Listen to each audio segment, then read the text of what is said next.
예수님이면 충분합니다. 아멘. 우리가 믿음으로 고백할 때 내 믿음대로 될지어다 라고 하나님께서 우리의 믿음의 고백을 주님께서 듣고 응답하십니다. 입으로 시인하는 것이 정말 중요하다라고 말씀드렸지요. 마음으로 믿어 입으로 시인하는 것. 주님께서는 우리의 믿음을, 대단한 믿음을 보시는 게 아닌 것 같아요. 주님은 겨자씨만한 믿음, 우리에게 이걸 요구하시는 것 같아요. 그 겨자씨만한 믿음이 내 안에 있다라고 한다면 그 믿음을 선포하는 거예요. 대단한 믿음이 있어야 내가 진짜 그렇게 된 다음에 믿음을 선포하는 것이 아니라 내가 겨자씨만한 믿음을 붙잡고 이렇게 될 줄로 믿습니다 하고 약속하신 이 성경 말씀에 기록된 로고스의 말씀을 내가 믿음으로 취해서 믿음으로 선포하는 거예요. 내가 믿음으로 선포할 때 영적인 파장이 막 일어나는 것들을 우리가 보게 되어지고 경험하게 되어져요. 기록된 이 로고스의 말씀은 이미 하늘에서 이루어졌어요. 그 이루어진 영적인 세계에서 이 땅 가운데 아직 못 이루어지고 있는 이유가 뭘까요?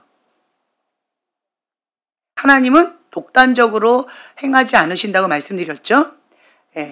하나님의 입술을 대언할 자, 믿음으로 선포할 자, 하나님의 눈의 역할, 입술의 역할, 하나님의 손발, 발의 역할을 할 하나님의 사람, 한 사람을 찾고 계신다는 거예요. 그 사람이 하나님 앞에 항복한 그릇으로, 거룩한 그릇으로 주님 앞에 내어드릴 때 주님께서 마음껏 사용하신다는 거죠. 그래서 하나님께서는 우리를 그렇게 초청하고 계십니다. 우리는 믿는 자입니다. 요한복음 8장 12절 말씀, 요한복음 8장 12절의 말씀 함께 봉독하겠습니다. 예수께서 또 말씀하여 이르시되 나는 세상의 빛이니 나를 따르는 자는 어둠에 다니지 아니하고 생명의 빛을 얻으리라. 아멘. 예수님은 세상의 빛이십니다. 그 세상의 빛이 이 땅 가운데 오셨어요. 그리고 예수님을 믿고 따르는 자는 어둠에 다니지 아니하고 생명의 빛을 얻는다라고 약속하셨습니다. 예수님과 함께 행한다면 그것이 가장 축복인 것 같아요. 하나님의 영의 인도함을 받는 자가 하나님의 아들입니다. 그 거룩하신 하나님의 영의 인도함을 받는 자, 하나님과 동행하는 자. 그럴 때 우리는 내가 뭔가 하지 않아도 된다라고 하는 자유와 기쁨이 있어요.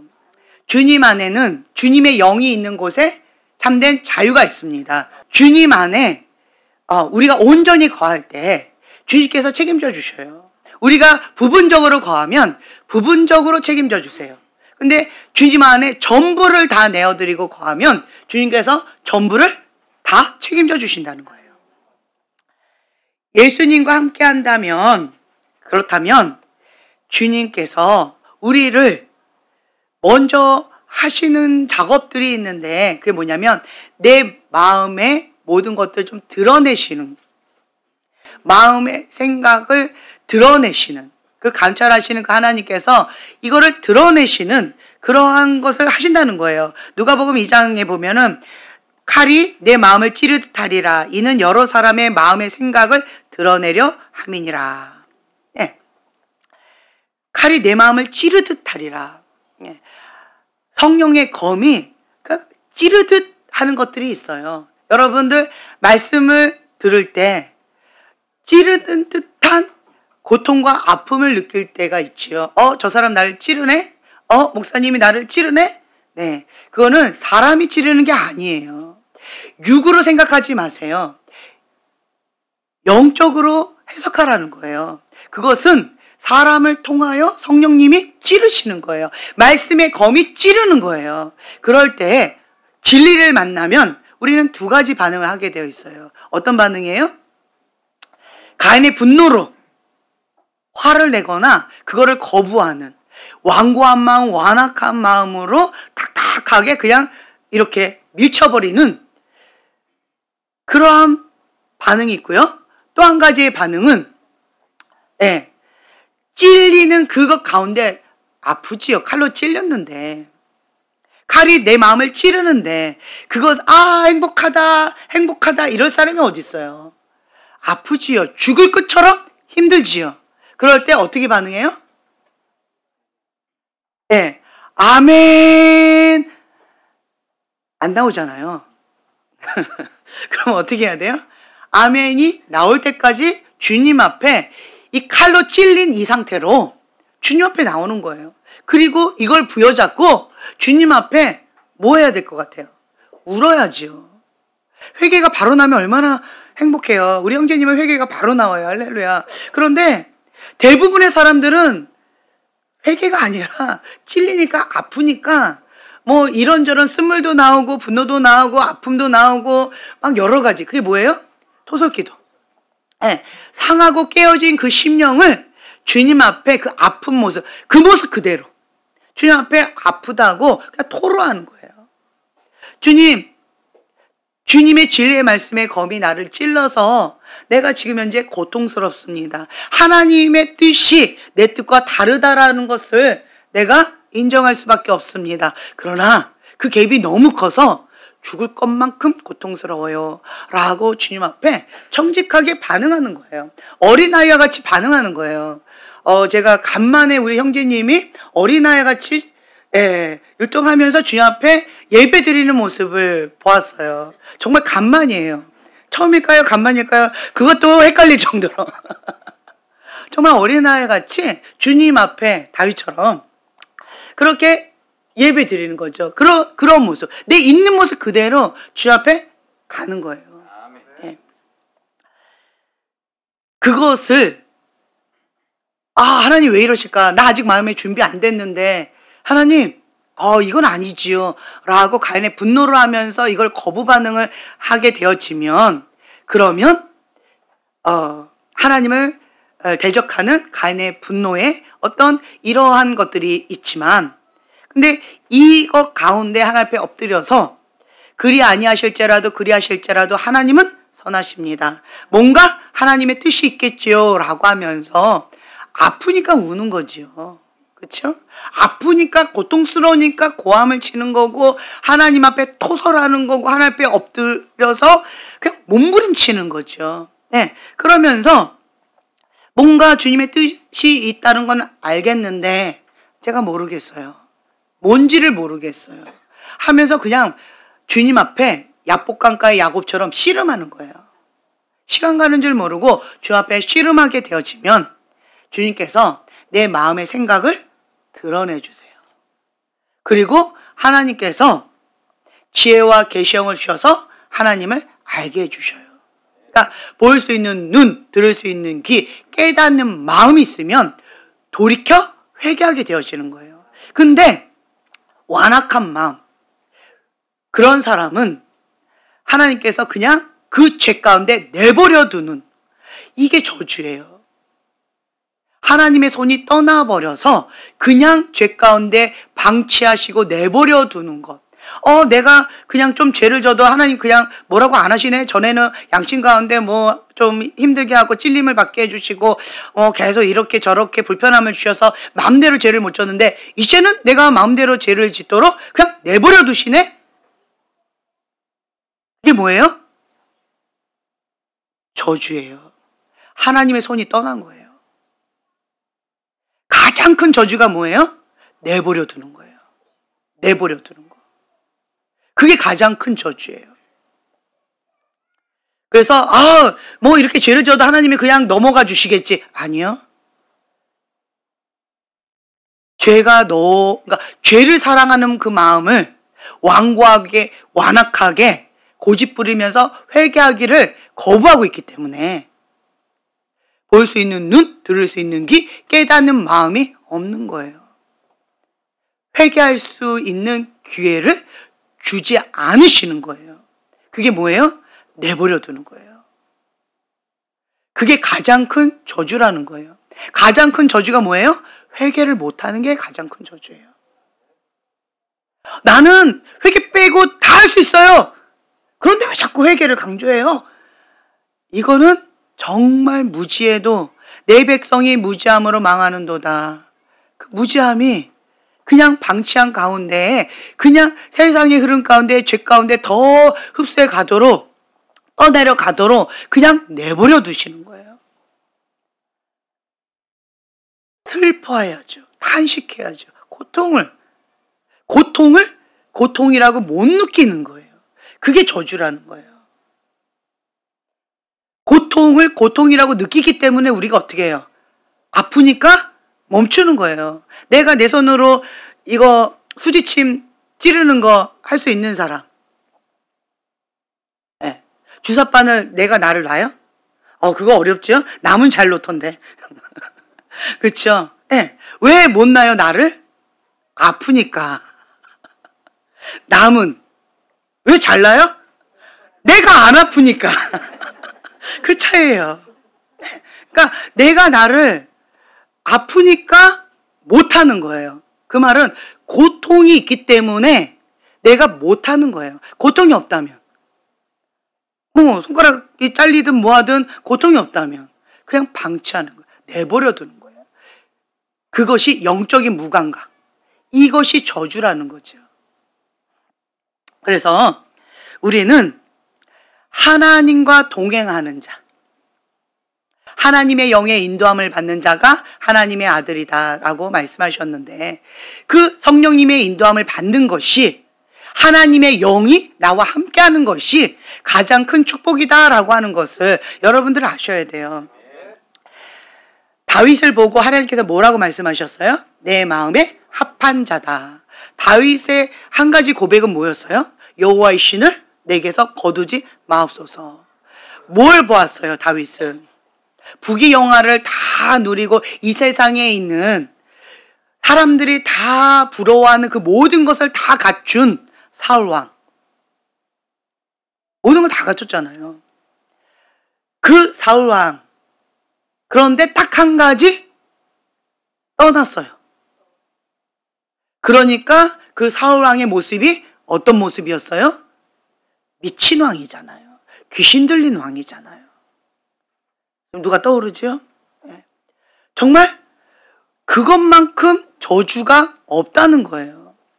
그래서 그렇다고 해서 우리가 이런 사람 떠났으니까 내버려둬, 이게 아니에요. 우리는 어떻게 해야 돼요?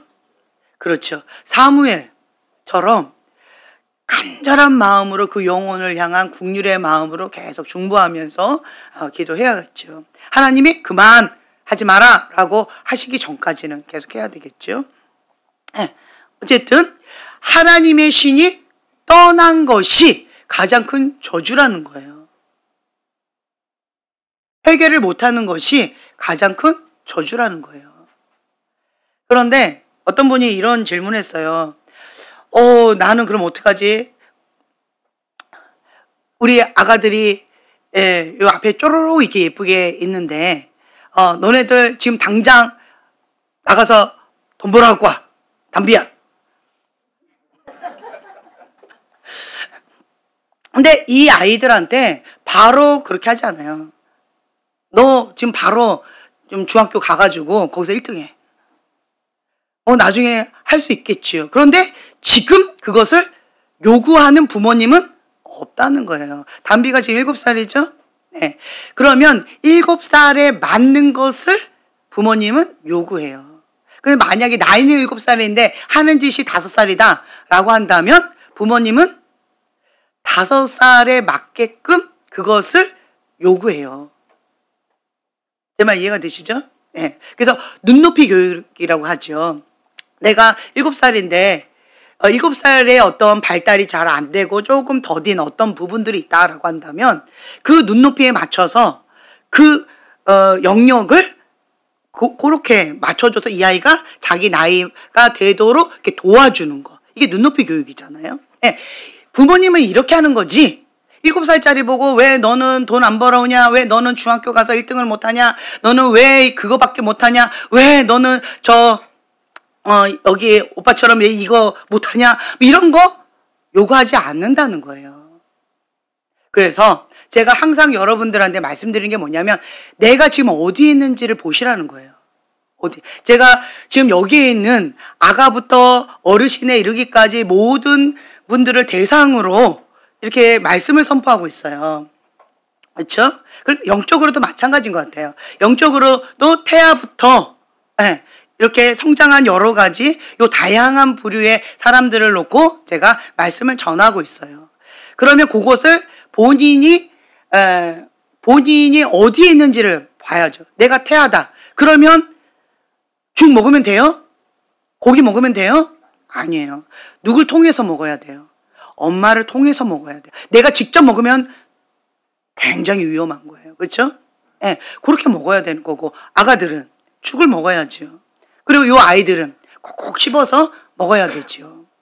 이렇게 본인이 어디에 있는지 내가 태아인지 아간지 아니면 5살인지 7살인지 10살인지 20살인지 그거를 자기에 맞춰서 이걸 좀 지혜롭게 적용을 해야 되는 숙제는 있습니다. 있어요. 그래서 제가 전반적인 것들을 하나님의 진리의 말씀을 선포를 하지만 그것을 소화하는 데 있어서는 소화력은 어떤 사람은 그 달팽이처럼 천천히 이렇게 하는 사람이 있고 어떤 사람은 로켓처럼 토끼처럼 이렇게 하는 소화력이 달라요. 다. 그렇죠? 어떤 사람은 미음을 먹어야 조금씩 소화를 하는 사람이 있어요. 나이는 어른이라 할지라도 그런 사람이 있고 나이가 어린이라 할지라도 토끼처럼 막 급속으로 이렇게 나가는 사람도 있다라고 하는 거죠. 그래서 내가 지금 현재 어디에 있고 내가 지금 현재 어떠한 속도로 순종의 속도가 성숙의 속도이기 때문에 내가 지금 어디 위치에 있고 내가 지금 현재 순종의 속도가 어느 정도인지 그거를 잘 지혜롭게 적용해 나가셔야죠. 이거는 여러분들의 숙제예요. 그래서 제가 말씀드린다라고 한다면 예수님과 함께 행하는 것이 우리에게 축복이에요. 그런데 어린 아가였을 때는 그냥 엄마가 기저귀도 갈아주고 화장실 갈 필요도 없고 그리고 밥을 먹으러 식당에 갈 필요도 없어요. 영적인 아가일 때는 그냥 응애 울면 돼요. 응애 울면 먹을 거 해주고 응애 하면 재워주고 응애 하면 업어주고 응애 하면 옷도 갈아입혀주고 그냥 그랬었어요. 그런데 만년 응애만 할 수는 없다는 거죠. 그리스도의 장성한 분량까지 우리가 자라가야 되는데 맨날 응애 했는데 이제 담비가 응애 이래가지고 말도 안 해요. 엄마 물 이것도 얘기 안 하고 응애 근데 뭘 달라는 거야? 응애 이러면 엄마 어떨 것 같아요? 저 엄마는 참 예쁜 엄마예요. 걱정된대요. 나 같으면 손이 먼저 올라갈 것 같아요. 응애가 뭐야 응애가. 근데 어머 어떻게 걱정돼 이런데요. 그러니까 조금 이제 컸는데 이 아이가 엄마 내가 얼마 전까지만 해도 몇 년 전까지만 해도 엄마가 응애했을 때 이렇게 해줬잖아요. 근데 왜 이제는 나는 변하지 않았는데 왜 엄마가 변한 것 같아요. 엄마가 나를 안 사랑하나 봐요. 나는 안 변했잖아요. 난 여전히 응애만 하고 있는 거잖아요. 그런데 왜 엄마가 변했을까? 왜 화를 내요? 왜 걱정을 해요? 나는 지금 잘하고 있는 것 같은데 이래버리면 답답하죠? 남의 딸이니까 더 답답하죠? 이거 마찬가지라는 거예요. 그래서 우리가 성장하는 과정 가운데 이게 책임도 있고 의무도 있고 권리도 있는 것 같아요. 좀 잘하면 이제 내가 스스로 먹어야 돼요. 내가 이제 스스로 말을 해야 돼요. 내가 스스로 화장실을 가야 되는 거예요. 이제는 또 어린이집이나 유치원에 가가지고 내가 공부도 배워야 되는 거예요. 엄마하고 떨어져야 되는 거예요. 엄마 나는 엄마랑 계속 같이 있고 싶은데요. 엄마 왜 나를 버리려고 그래요? 그러면 우리는 뭐라고 얘기해요? 엄마가 널 버리는 거 아니야? 지금 엄마가 나를 어린이집에 버리고 가는 거잖아요. 근데 왜 버린다고 안 하세요? 엄마 거짓말 하시는 거예요? 막 울면은 뭐라고 얘기하실래요? 엄마가 변했어요. 엄마 나 싫어요? 엄마 나 놓고 어디 가려고 그래요? 엄마 놀러 가려고. 엄마가 이제 날 버릴래? 막 이러면서 슬퍼한다면, 서로 소통이 안 되는 거죠. 하나님과 우리와의 관계가 이런 것 같아요. 하나님을 신뢰하지 못한다면, 하나님이 어떤 분인지 모른다면, 하나님의 사랑을 받아들이지 못한다면 항상 내 마음이 불안할 거예요. 뭐로 불안할까요? 엄마가 나를 버리고 떠날까 봐. 엄마가 나를 사랑하지 않을까 봐.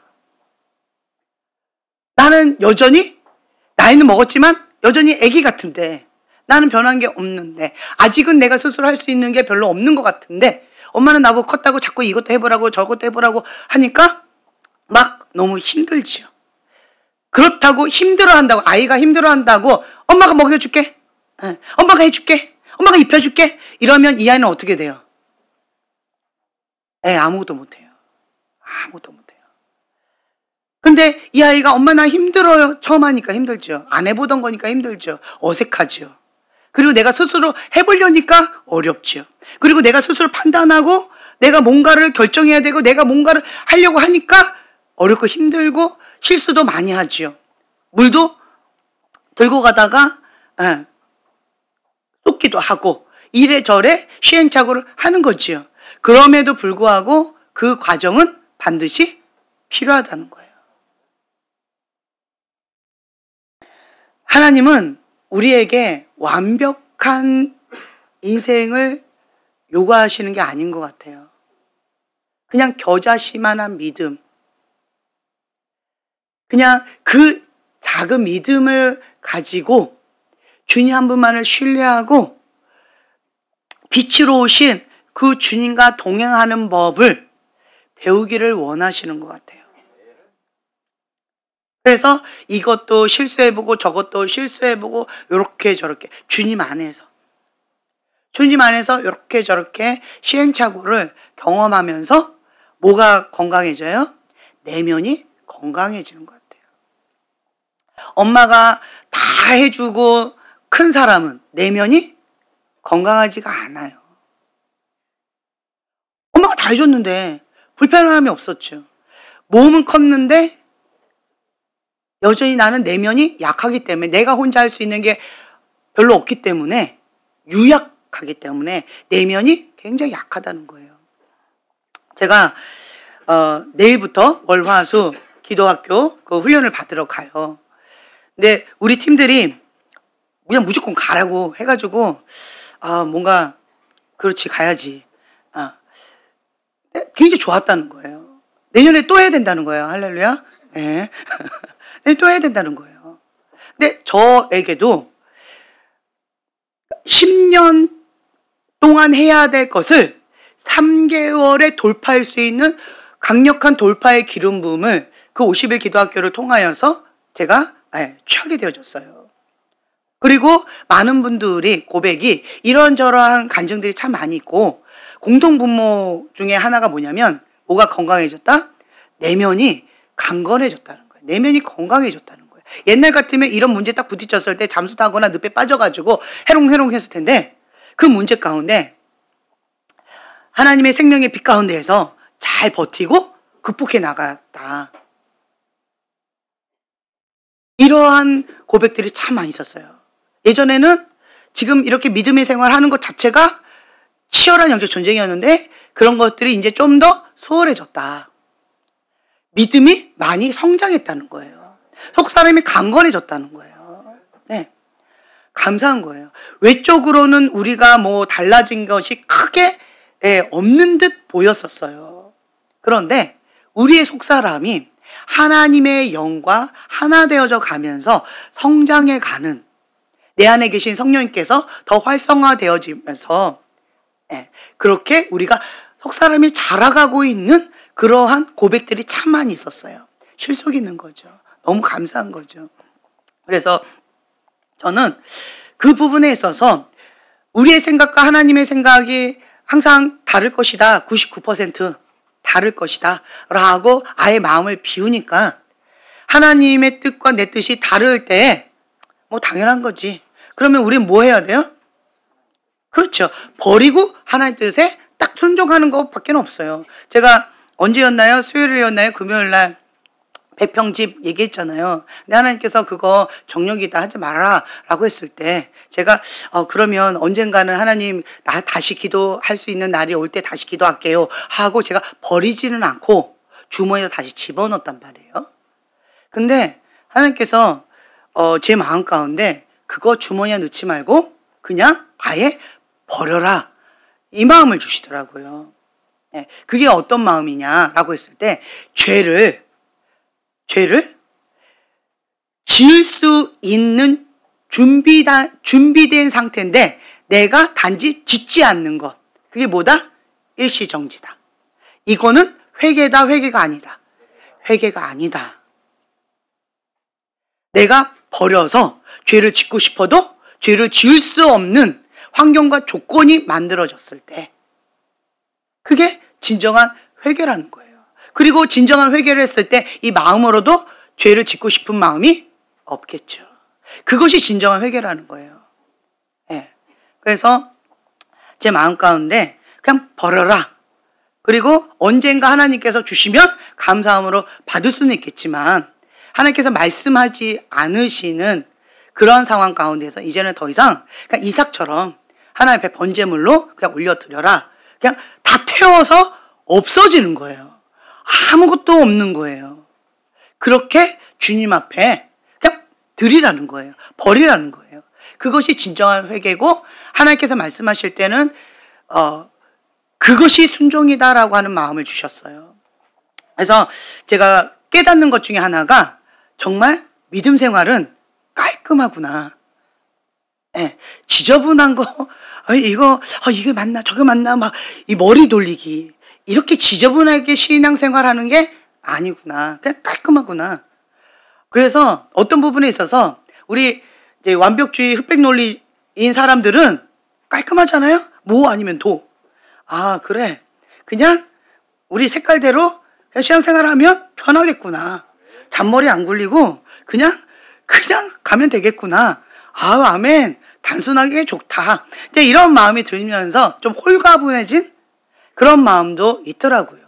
또 제가 저를 봐도 그렇고 여러분들을 봐도 그렇고요. 순종의 속도가 성숙의 속도인데 성장해 나가는 분들 보면 믿음 생활하는 분들 보면 성격이요 깔끔해요. 네, 아멘 하는 분들은 깔끔한 분들이고 노멘 이런 분들은 복잡하신 분들이에요. 그래서 정말 믿음은요 단순 무식하게 하나님의 그 뜻 가운데 죽기까지 순종하는 것 그냥 그거더라고요. 어렵지 않더라고요. 네, 말씀을 보면은요 진리는 심플해요. 정말 심플해요. 그리고 하나님의 사람 보세요. 생활이요 단순해요. 정말 단순해요. 지저분하지 않아요. 하나님께서 원하시는 그 뜻 가운데 온전히 거하는 것을 그쪽으로 막 머리를 이렇게 나아가지 어떻게 하면 죄를 지을 수 있는지의 그 틈을 찾지 않는다는 거예요. 위기가 닥쳤을 때 하나님의 사람은 그것이 기회다라고 말씀을 드렸는데 내가 어떠한 문제에 딱 직면했을 때 내 반응을 보면 내 머리가 어디로 돌아가는지가 보일 거예요. 칼이 내 마음을 찌르듯 하면 내 마음의 생각이 드러나는 거예요. 내 반응이 나타나는 거예요. 하나님께서 기뻐하신 그 뜻 가운데 정말 올인하면서 죽기까지 순종하는 그 마음의 중심의 고백이 있느냐. 그 중심의 고백이 있는 사람은 그 기본 동기가 뭐예요? 하나님을 사랑하는 거예요. 마음을 다하여 뜻을 다하여 목숨을 다하여 주 여호와 한 분만을 사랑하는 그 마음이 기본 동기라는 거예요. 그래서 순종이 별로 어렵지가 않은 거예요. 근데 순종이 어려워요? 그럼 한번 동기를 보세요. 왜 어려울까요? 왜 아플까요? 내가 있어서 그래요. 내가 원하는 거 어떤 거가 있어서 그래요. 여러분들이 뭐 착각해 주셔서 감사하긴 하지만 사람은 내가 있잖아요. 내가 찔림 받을 때 내가 아프잖아요. 그렇죠? 근데 목사님은 뭐 순종하는 거 별로 어렵지 않겠죠. 뭐 이렇게 쉽게 생각하시는 분들이 있는 것 같아요. 나는 어려워요. 근데 목사님 안 어려울 거 아니에요. 목사님 뭐 열심히 순종하세요. 이렇게 착각해 주시는 분들이 있어서 감사하긴 하지만 똑같다는 거예요. 똑같아요.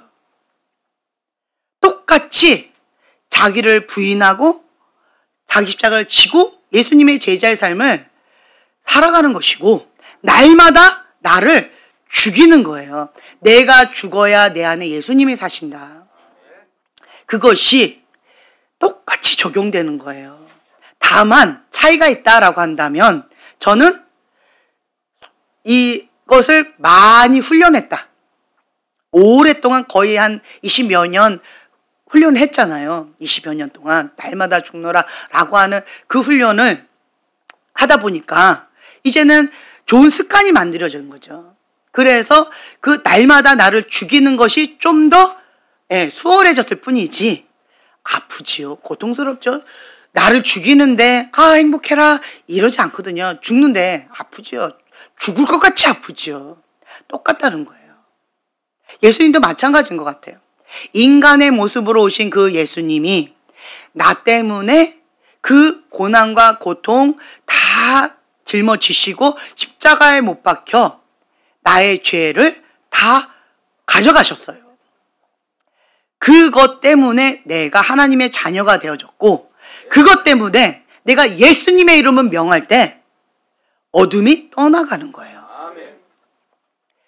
그 예수님을 내 안에 영접했기 때문에 생명의 빛으로 오신 그 예수님이 내 안에 계시는 거예요.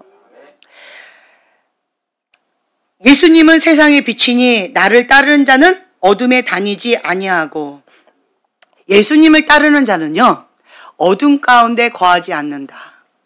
이거를 깊이 있게 묵상해 보세요. 빛 가운데 죄를 지을 수 없습니다. 빛 가운데 어둠 허락할 수가 없어요. 허용될 수가 없어요. 빛이 주님의 그 빛이 나에게 비추는 만큼 내 안에 있는 그 죄가 적나라하게 다 드러나요. 그래서 내가 고통스러워요. 그게 성장통이에요. 예전까지는 괜찮았어요. 나는 그냥 똑같이 죄 지었고 똑같이 눈으로 범죄하고 생각으로 범죄하고 은밀한 죄 가운데 그냥 즐겼을 뿐이에요. 똑같아요. 그런데 뭔가 달라졌어요. 내가 아가였다가 조금 성장해 가고 있는 거예요. 그러니까 진리의 빛이 더 비춰지니까 과거에 그냥 별로 가책을 느끼지 못하고 습관적으로 했던 그러한 죄악들이 이제는 불편함을 느끼게 되어지고 주님의 생명의 빛 가운데 불편해요. 힘들어요.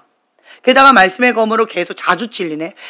과거에는 뭐 한 달에 한 번 찔림을 받았다라고 한다면 이제는 조금 성장하니까 이게 뭐 한 달에 2번씩 뭐 3번씩 찔리네.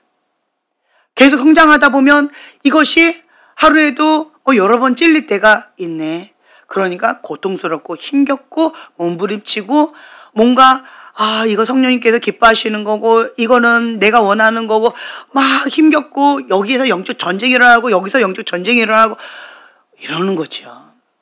왜 나는 예수님을 잘 믿는 것 같은데 왜 이렇게 힘들지? 왜 이렇게 힘들지? 그게 성장통이라는 거예요. 하나님과 더 가까워지면 그 생명의 빛, 진리의 빛 가운데 드러난다는 거예요. 내 안에 있는 그 본성적인 죄성이 내 안에 있는 인간적인 어떤 여러 가지 하나님부터 오지 않은 것들이 계속 찔림받고 드러난다는 거예요. 그러니까 주님의 진리의 빛 가운데 가까이 가면 가까이 갈수록 순종하면 순종할수록 믿음의 생활을 하면 할수록 가까이 가면 가까이 갈수록 이것이 견디기가 어려워지는 거예요. 그래서 나는 예수님 잘 믿고 내가 믿음 생활 잘 하는 것 같은데 왜 이렇게 힘들지? 뭐가 이렇게 일이 좀 꼬이는 것 같지? 뭐가 이렇게 어렵지? 이게 이러한 영적인 원리라는 거예요. 내가 주님 안에 있다면.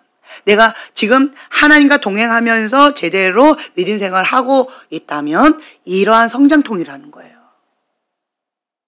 그래서 잘 가고 있는 거구나. 그리고 또한 이 바람도 마찬가지예요. 하나님께서 갑자기 바람을 불었을까요? 그게 아니었던 것 같아요. 이건 제 생각이에요. 바람은 여전히 성령의 바람은 불고 주님께서 계속 말씀하셨을 것이고 로고스의 말씀으로도 말씀하셨을 것이고 설교 말씀으로도 말씀하셨을 거고 기도 시간 가운데 성령께서 양심 가운데 다양하게 말씀을 주셨을 텐데 그럼에도 불구하고 그냥 내가 가볍게 그냥 넘겨버리고 회색지대로 그냥 적당히 신앙생활하면서 세상에 바라나 하나님께 바라나 하면서 그냥 살아왔던 거예요. 근데 주님께서 다양한 방법으로 말씀을 주셨지만 그렇다고 이거 갖고 큰 그건 없으니까 불편함 없으니까 하고 그냥 있었던 거예요. 이게 하나님과 나의 거리라는 거예요. 근데 하나님께서 하나님의 사람에게 이제 손을 대기 시작하신 거예요. 그 말은 하나님과 내가 이제는 가까워지기 시작한 거예요. 하나님의 손이 내 위에 임한 거예요. 그러니까 방치하지 아니하시고 고아처럼 내버려 두지 아니하시고 만지기 시작하시니까 하나님으로부터 오지 않은 내 안에 있는 그러한 것들이 계속 아프고 힘겹고 깎이고 찔림받고 어렵고 줄과 같이 힘겹고 막 씨름하고 이런저런 이런 것들이 있는 거지요. 그래서 이러한 부분 가운데 아픈 만큼 성장한다라고 하는 말씀이 있는 것처럼 우리가 하나님의 손이 나에게 임하셨을 때 나는 찔림을 받으니까 나는 육적으로 내가 좋아했던 거니까 내가 내 살인 줄 알았는데 그게 암덩어리다 라서 하나님이 그 암덩어리를 제거해 주시려고 할 때 아프고 고통스럽고 죽을 것 같이 힘겹지만 그럼에도 불구하고 하나님의 손이 하신다라고 했을 때는 그것이 최상의 방법이라는 거죠. 최선의 선택이라는 거죠. 그래서 그러한 부분을 우리는 인내의 싸움, 하나님 말씀을 지키어 인내로 결실하는 자, 그렇게 되어져야 된다는 거예요. 하나님을 신뢰하고 합력할 선을 이루시는 그 하나님을 신뢰합니다. 속으로는 난 뭐 하고 있어요? 떨려. 진짜일까? 어쩔까? 의심의 어떤 여러 가지 반응들이 있다 할지라도 겨자씨만한 믿음을 가지고 나는 뭐라고 선포해요?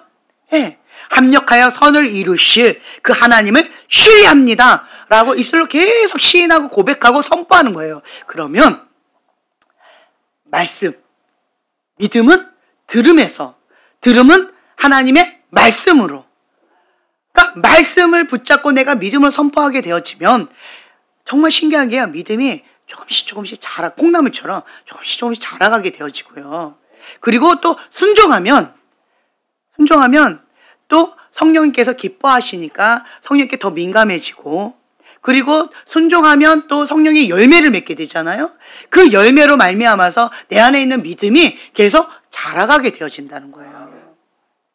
한 예로 기도해도 병은 안 나 이렇게 믿는 사람하고 기도 받았는데 병이 났어요. 기도하면 병이 나. 그런데 감기만 나. 암은 안 나. 왜? 자기가 감기 걸렸을 때 기도 받아서 나은 거예요.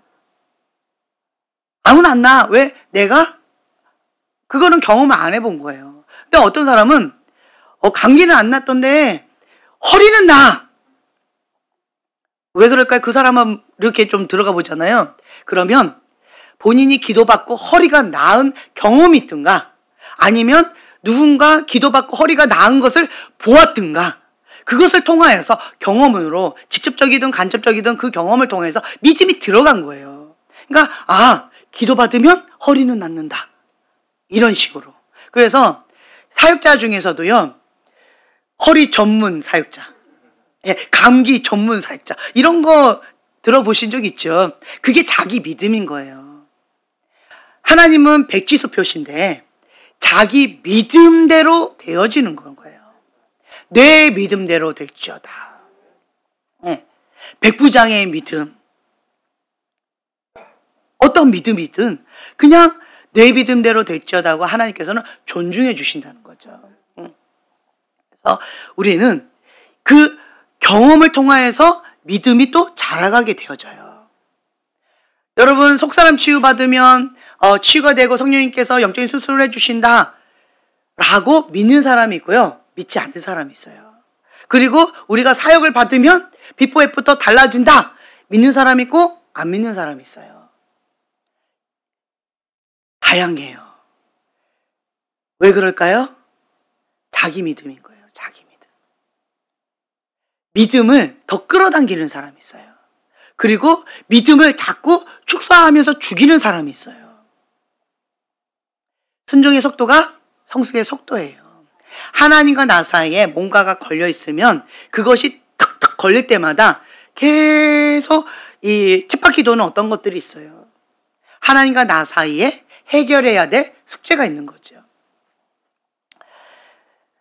우리가 예수님과 함께 행한다면 우리의 생각의 많은 과정들을 주님께서 드러나게 해주실 거예요. 인식시켜 주시고 직면시켜 주실 거예요. 그리고 그것을 인정하게끔 해주실 거예요. 그게 무슨 증거냐라고 한다면 예수님과 함께 내가 동행하고 있다라고 하는 증거라는 거예요. 내 안에 계신 그 주님께서는 내 마음의 생각을 감찰하시면서 그것을 드러내 주시거든요. 그러면서 모든 생각을 사로잡아 그리스도께 복종하도록 주님께서 계속 이끌어 주신다는 거예요.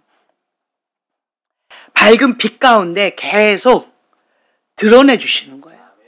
진리의 빛으로, 생명의 빛으로 내 안에, 내 마음 그리스도의 집처럼 내가 감추어놓은 어떤 부분들이 있어요. 요거는 볼 수 있는 눈, 들을 수 있는 귀가 없어요. 깨닫는 마음이 없는 영역이에요. 근데 이 부분까지도 하나님 앞에 내어드리면 주님께서 깊은 것까지도 계속 드러내 주신다는 거예요. 이것이 하나님과 나의 친밀함의 관계라는 거예요. 은혜라는 거죠. 은혜예요. 은혜. 우리는 은혜 없이는 한순간도 살아갈 수가 없어요. 제가 지금 이 찬양을 들을 때 가장 큰 은혜를 받아요. 왜냐하면 우리의 마음의 고백이거든요. 그리고 그 고백이 뭐냐? 나를 나답게 만들어요. 다른 말로 나는 하나님 없이는 아무것도 할 수 없는 연약한 존재다라고 하는 것을 고백하게 만든다는 거예요. 다른 말로 두 글자로 겸손하게 만드는 거예요. 주님만을 전폭적으로 의지하게끔 만든다는 거예요. 하나님께서 이런저런 모양으로 허락하시는 어떤 것들이 있어요. 내가 좋을 때도 있고 내가 그거는 정말 힘들 때도 있고 다양한 것들이 있지요. 그런데 그 모든 것이 합력하여 선을 이룰 수 있다라고 하는 그 말씀을 붙잡고 거기에 한번 적용해 보시면 정말 다양한 것들을 통하여서 내가 성장하는 그러한 기회로 삼을 수가 있다는 거예요. 때때로는 저 사람의 죄 때문에, 때때로는 저분의 교만함으로 인하여서, 저 사람의 문제로 인하여서, 저 환경으로 인하여서 나하고 상관없는 이런저런 것으로 내가 이런저런 어려움을 겪거나 이런 상황이 허락되어져 있다 할지라도 그럼에도 불구하고 합력하여 선을 이루시는 그 하나님을 신뢰하고 이것마저도 하나님 앞에 올려드리면 주님께서 아름답게 사용하신다는 거예요. 성장하는 기회로 삼을 수가 있다는 거예요. 그래서 하나님의 사람에게는, 예수님과 함께하는 하나님의 사람에게는 하나님 안에 있기 때문에 다 약이 된다. 다 약이 돼요. 헛된 것이 아무것도 없다. 나는 지금 바로 같은 그런 권위자 밑에서 내가 힘겨움을 겪고 있어요. 그러면 하나님의 사람에게는 그 바로 같은 그 완악한 그 사람을 통하여서 하나님의 기적을 경험할 기회로 삼을 수 있다는 거예요. 바로 밑에 있으니 얼마나 힘들어요. 그러니까 뭐가 저절로 나와요? 그렇죠. 기도가 저절로 나오죠. 무슨 기도가 많이 나올 것 같아요? 죽을 것 같이 힘들어요. 주님 살려주세요. 부르짖는 기도 많이 나오겠죠. 상하고 통해하는 심령으로 주님 앞에 절규하면서 간절한 기도가, 울부짖는 기도가, 살려달라고, 죽여달라고, 하나님 도와달라고, 예수님 도와주세요, 예수님 하고 부르짖는 기도가 간절하게 나오겠죠.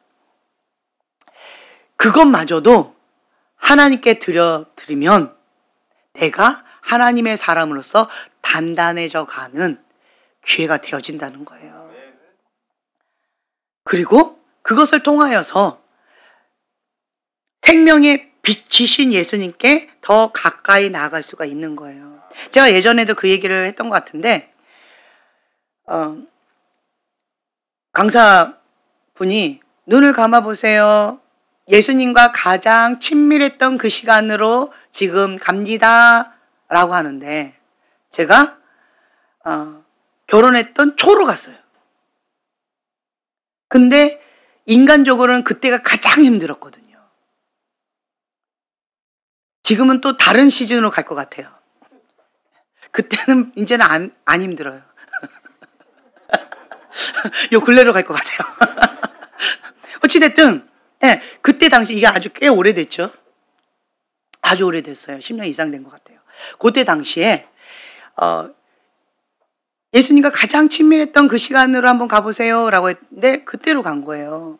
그래서 제가 눈을 번쩍 떴어요.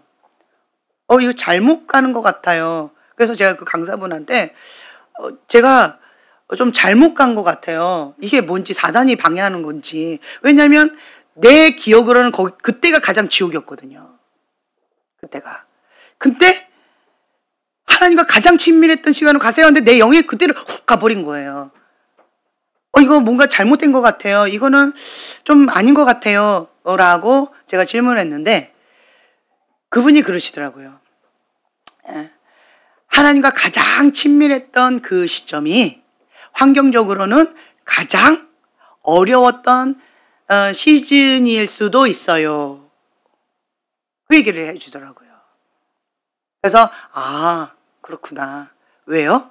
내가 결혼하고 나서 그러니까 경제적으로 가장 힘들었어요. 영은 기뻤죠. 하나님 앞에 연단받고 하나님과 동행하는 삶을 이제 훈련받는 시즌으로 들어가니까 영은 이제 단단해져가는 그런 영적 성장하는 그러한 시즌으로 들어가긴 했지만 경제적으로 갑자기 내 용돈보다도 더 적은 돈으로 생활을 해야 되는, 그리고 아이를 데리고 그거 갖고 생활을 해야 되는, 경제적으로 너무 바닥 생활을 하니까 정말 2,500원 갖고 울어야 되고 10,000원 갖고 나는 부르짖고 밤새고 울어야 되고 이런 상황에 있던 그 시절이었기 때문에 이게 참 그랬단 말이죠. 그러니까 환경적으로 너무 어려웠기 때문에 뭐밖에 할 수가 없어요? 그렇죠. 기도밖에 할 수 없는 거예요. 그러니까 저는 그때 내가 할 수 있는 것은 아이들 데리고 할 수 있는 게 아무것도 없는 거예요. 그리고 사역자로서 제가 인간적으로 돈을 벌고 싶지 않았고 인간적으로 손을 내밀고 싶지 않았고 하나님의 종이기 때문에 하나님께서 주시는 것만 받겠다, 그것만 먹겠다라고 하는 그런 신념이 있었기 때문에 제가 하나님 앞에 그냥 올인해서 기도만 그렇게 열심히 했던 것 같아요. 여러분은 10,000원 갖고 밤새고 울어보셨나요? 2,500원 갖고 그 2,500원, 그때 당시에 2,500원 짜장면 한 그릇이 2,500원 제일 싼 거. 근데 그거 갖고 몇 달을 울면서 기도해 보셨나요? 누구에게 말도 못하고 사모가 짜장면 먹고 싶어요 하고 울고 있으면 성도들이 시험 들겠죠. 근데 우리 교회 좀 큰 교회였어요. 그러니까 난 말도 못하고 주님 앞에 뭐 이러면서 한국말도 못하고 그냥 방언으로 파파파파 이러면서 우는 거예요. 예. 35,000원짜리 지금도 그 유모차, 휴대용 유모차 뭐 몇십만 원짜리 큰 유모차는 있었어요. 근데 그걸 갖고 3층까지 올라가기 너무 힘드니까 휴대용 유모차 이렇게 올라갔다 내려갔다 이게 편하니까 그게 35,000원짜리였는데 그 35,000원짜리 그걸 갖고 나는 울면서 기도했어야 됐어요. 몇 달을. 그래 본 적 있나요? 그냥 바로 엄마 아빠 이래버리면 끝나는 거고, 그리고 제가 결혼 이게 임신 아기 낳고 나서 고국가해를 멈췄지 막달까지 고국가해를 했었어요. 태교에 좋다고 그래가지고 얼마나 더 열심히 했는지 몰라요. 근데 내가 한번 그렇게 보통 한 탕 두 탕 이렇게 표현하는데, 예, 그렇게 한번 이렇게 하면 그거 얼마든지 쉽게 할 수 있는 건데 그거 다 내려놓고 인간적인 방법 다 내려놓고 그냥 하늘만 열렸다 생각하고 엎드려서 울던 그 시절, 그때로 내 영이 그냥 훅 가버리더라고요. 그러면서 제가 새롭게 깨달았어요. 내 인지가 치유가 됐던 것 같아요. 그때 하면 난 그때로 난 생각도 하기 싫어 이랬는데, 예수님과 가장 친밀했던 시간으로 돌아가세요 라고 했을 때 내 영은 바로 그 시간으로 돌아가더라고요. 인간이 이런 죄성이 있어서 환경적인 이런 어려움이 있어야 주님과 그렇게 친밀하게 기도하게 되나 봐요. 제가 그걸 깨달게 되어졌어요. 천적이 있어야 살기 위해서 깨어서 기도하는 것 같아요. 여러분들, 여러분 때문에 천적이 열심히 그 사명을 감당하고 있습니다. 할렐루야. 네. 그러니까 제 생각이 바뀌어졌어요. 내가 하나님 앞에 연단받고 훈련받기 위해서 이런 환경을 하나님께서 허락하셨구나. 이걸 인간적으로 해석하면 너무 아파요. 한 맺힐 것 같아요. 한 맺혀요. 그런데 그것을 하나님의 관점으로 해석한다면 거기가 천국이었던 것 같아요.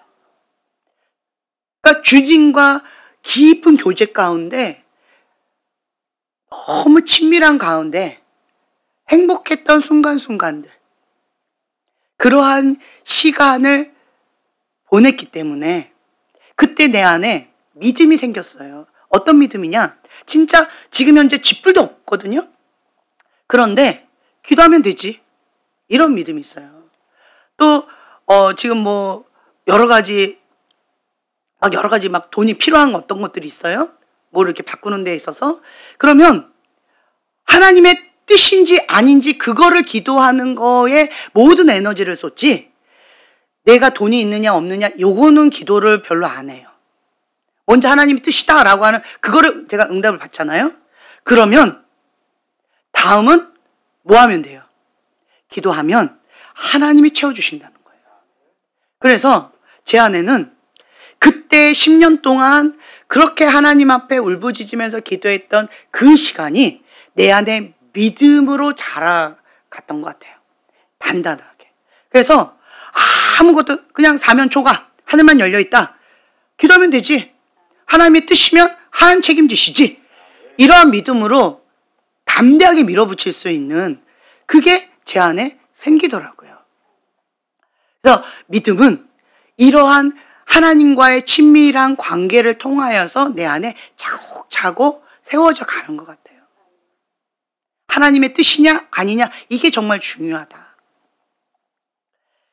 그리고 내 안에 여러 가지 막 힘겨운 것들이 많이 있었는데 그 모든 것들을 하나님의 뜻 가운데 주님 이게 무엇이지요? 라고 기도하게 되어지면 주님께서 주시는 깨닫는 그런 마음을 주시는데 생명의 빛 가운데 조명해 주셔서 내가 이전까지는 괜찮았는데 이제는 그것이 있으면 안 되는 상황이 이제 곧 되어질 거예요. 그 중간에 과도기로서 하나님께서 이 부분을 성령의 소멸의 불로 태워버리기를 원하시는 어떤 것들이 있어서 지금 현재 내가 이러한 고통과 아픔과 여러 가지 연단의 과정을 겪고 있다라고 하는 깨달음을 주시는 경우가 있어요.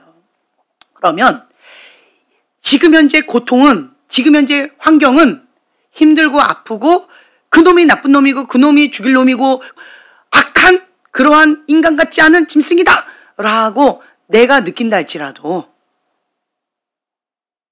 이 환경은 하나님께서 허락하셨기 때문에 하나님의 뜻이 있다는 거예요. 그래서 인간적으로 해석하면 그 사람은 나쁜 사람이고 나만 피해자인 거예요. 그러면 성장하기가 어려워요. 피해의식 가운데 나는 계속 쓴물이 올라오는 거예요. 나는 피해자고 그 사람만 가해자다라고 하는, 거기서 못 벗어나요. 근데 하나님의 관점으로 이 상황을 재해석해 보면 천적인 거예요. 그 천적이 내 안에 있는 하나님부터 오지 않은 것들, 이거 버려야 될 그것들을 계속 야금야금 이거를 제거해 주는 내 강력한 도구로 지금 현재 쓰임받고 있는 거예요. 그러면 아프지만 힘겹지만 감사가 나오게 되어지는 거예요. 그래서 우리는 하나님의 은혜 없이는 한순간도 살아갈 수가 없어요. 이거를 인간적인 관점으로 해석이 되지 어떻게 하나님의 관점으로 해석이 돼요? 아픈데 힘겨운데. 근데 하나님의 은혜가 임하면 하나님의 관점으로 주님의 뜻을 깨닫게 해주셔요. 하나님의 계획을 깨닫게 해주시는 거예요. 지혜와 계시형을 주셔서 하나님을 알게 해주시는 거예요. 그러면 이 상황 가운데 하나님이 지금 현재 나한테 이걸 원하시는구나.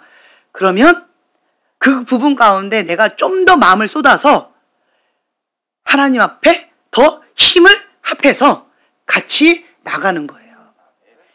운동 경기 보면은 두 사람이 발을 묶거나 뭐 손을 묶어가지고 함께 공을 뻥뻥 차면서 한 바퀴 돌고 오는 그런 것처럼 예수님과 내가 한 팀이 되어져서 힘을 실어서 하나 둘 이게 호흡이 맞아야 되는 거잖아요. 그렇죠? 이러한 상황을 하나님의 뜻을 알게 되면 하나님 앞에 힘을 실어서 하나 둘 하면서 함께 합력하여 선을 이룰 수 있다라는 거죠. 생명의 빛으로 임하시는 그 하나님을 내가 그냥 믿고 받아들일 때 내 안에 주님의 생명의 빛으로 자유함을 얻게 되어지는 것 같아요. 진리를 알지니 진리가 너희를 자유케 하리라. 참 재밌는 거가 있어요. 우리가 하나님의 진리의 빛 가운데 드러나면 어둠의 것들이 막 축사되고 뭐 소멸의 불로 태워지고 주님 안에서 진리 가운데서 자유케 되어지잖아요. 그러면 거룩한 분노가 막 올라와요. 그러면서 거짓에 속았던 것에 대한 거룩한 분노가 올라오는 모습을 제가 종종 보게 되어져요. 왜 사단을 거짓의 아비라고 했을까요? 왜 성령님을 진리의 영이라고 말씀하셨을까요? 진리를 알지니 진리가 너희를 자유케 하리라. 왜 사단을 거짓의 아비라 했을까요?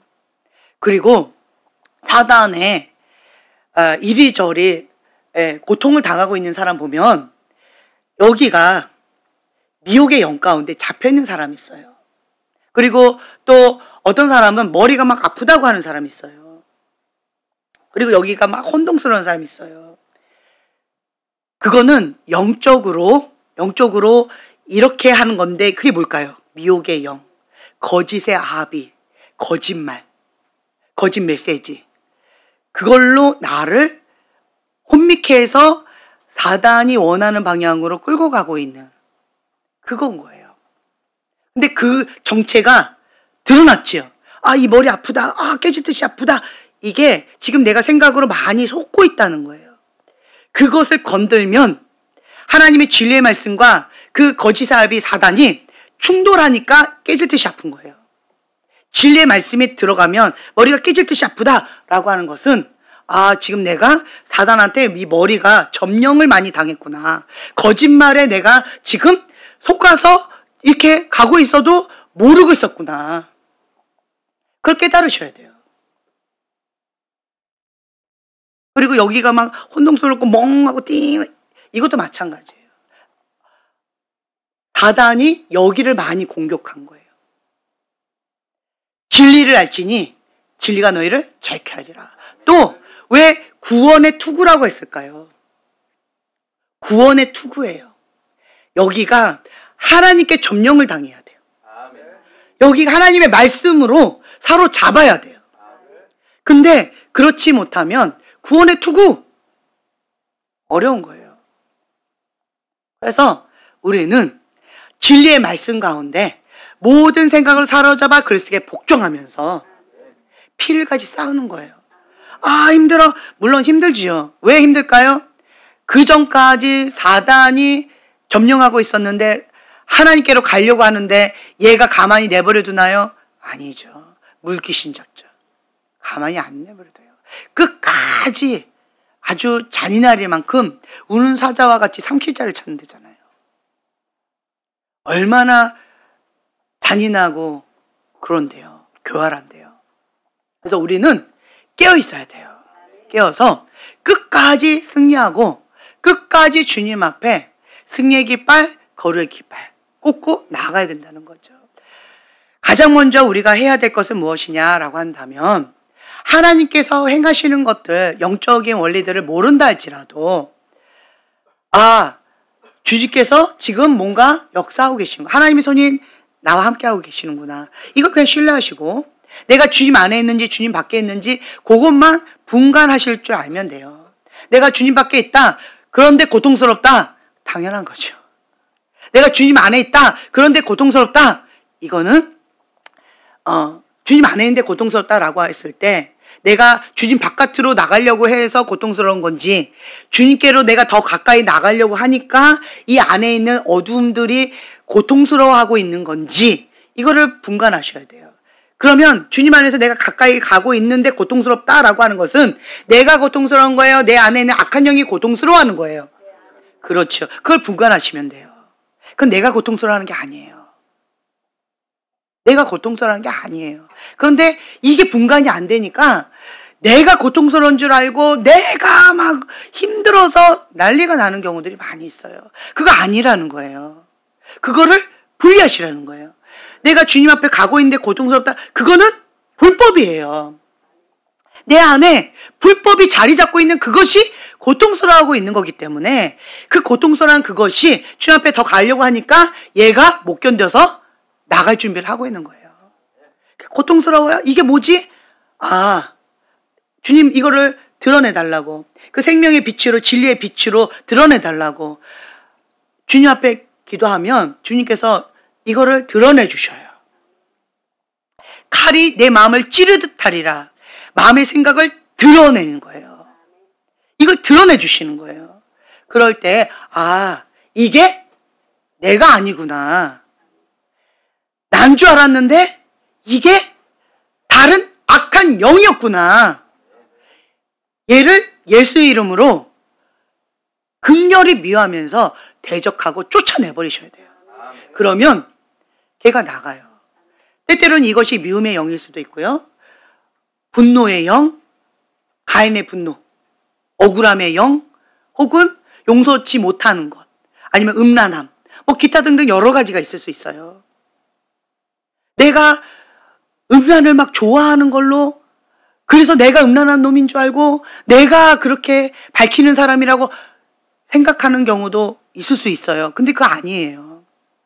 내 안에 음란한 영이 있으면 그 영이 나를 컨트롤할 수도 있는 거예요. 그거를 어떻게 해요? 이게 분리해서 예수 이름을 대적하면 회개하고 용서하고 수치를 드러내고 예수 이름으로 대적해서 쫓아버리면 그럼 얘는 떠나가게 되어 있어요. 그러면 정말 신기한 게요.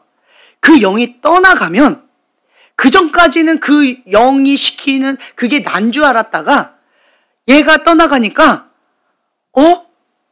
음란한 생각이 안 들어요. 미움이 없어요. 용서할 수 있어요. 그 사람에 대한 분노가 별로 안 나타나요. 긍휼의 마음이 나와요. 이렇게 고백하는 경우가 있어요. 그 영이 고통스러워하는 거지 내가 고통스러운 게 아니라는 거예요. 이 머리도 깨질 듯이 아픈 것, 이 머리도 혼미케 하는 것, 이것도 내가 아픈 게 아니에요. 이것 가운데 영향을 지금까지 줬던 그 악한 영이 흔들리고 있는 거고 그 정체를 드러내고 있는 거예요. 그러면 내 머리 가운데 공격했던 무슨 영, 성령님 이거를 진리의 빛 가운데 생명의 빛 가운데 드러내 주세요. 이게 뭡니까? 그러면 진리의 말씀을 사랑하지 않고 내 소견대로 이렇게 저렇게 했던 그 어떤 것들이 이게 부딪힐 거예요. 그러면 그것 가운데 모든 생각을 사로잡아 그리스도께 복종하면서 자복하고 회개하는 거예요. 주님, 내가 내 소견대로 진리의 말씀을 거부하고 내가 내 감정에 따라서 내가 중요하다고 생각하는 그것에 내가 그렇게 잡혀서 옳다고 살아왔습니다. 주님 회개합니다.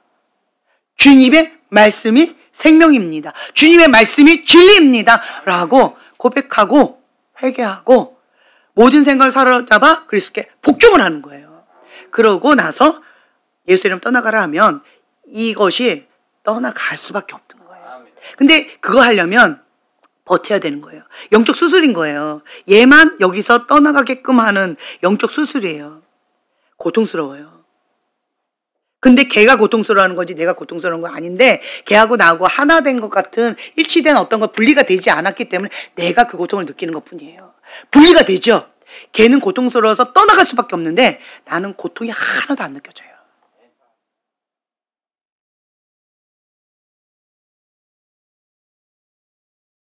그래서 여러분들은 하나님 안에서 주님을 신뢰하면서 생명의 빛으로 오시는 예수님 내 안에 와주세요. 진리의 영으로 와주세요. 주님 앞에 그렇게 고백하는 거예요. 지금 싸우는 것 중에 하나가 뭐냐면 미혹의 영, 거짓의 합이 사단하고 싸우는 거예요. 지금 정부가 미혹의 영 가운데 사람을 혼미케 해놓고 그리고 거짓으로 막 이렇게 저렇게 하고 있잖아요. 말도 안 되는 것 같고 지금 하고 있잖아요. 근데 많은 사람들이 지금 속고 있잖아요. 진리를 알지니 진리가 너희를 자유케 하리라. 진리를 선포해야 돼요. 그런데 누가 선포할 수 있느냐? 어떤 자가 선포할 수 있을까요? 하나님의 말씀을 믿는 자가 선포하겠죠. 근데 그 믿음이 어떤 믿음일까요? 이제는 세상이 악해질수록 목숨을 걸어야 되는 상황으로 가는 것 같아요. 목숨을 건 믿음. 생명을 걸고 주님을 믿는 거예요. 그러면 진짜 믿음인지 가짜 믿음인지 이게 드러나는 것 같아요.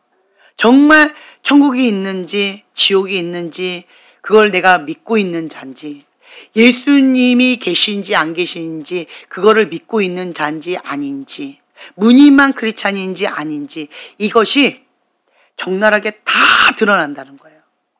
진리의 검으로 찔리면 내 마음의 생각 다 드러내신다는 거예요. 그러면서 그 안에 어떠한 거가 있냐라고 한다면 하나님의 영광이 아니라 자기 영광.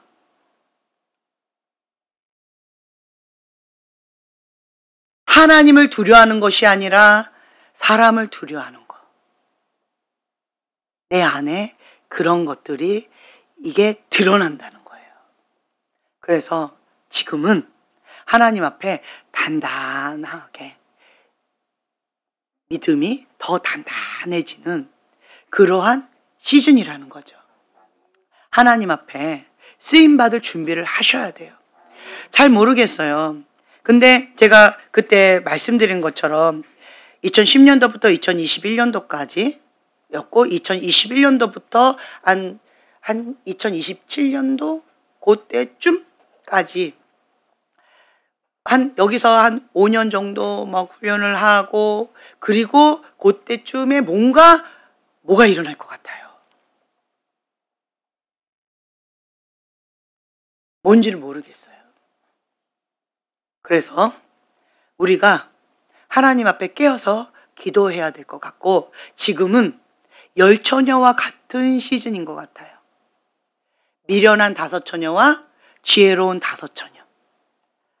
예수님을 준비하고는 있지만 맞이할 준비를 한 사람은 5처녀밖에 없었어요.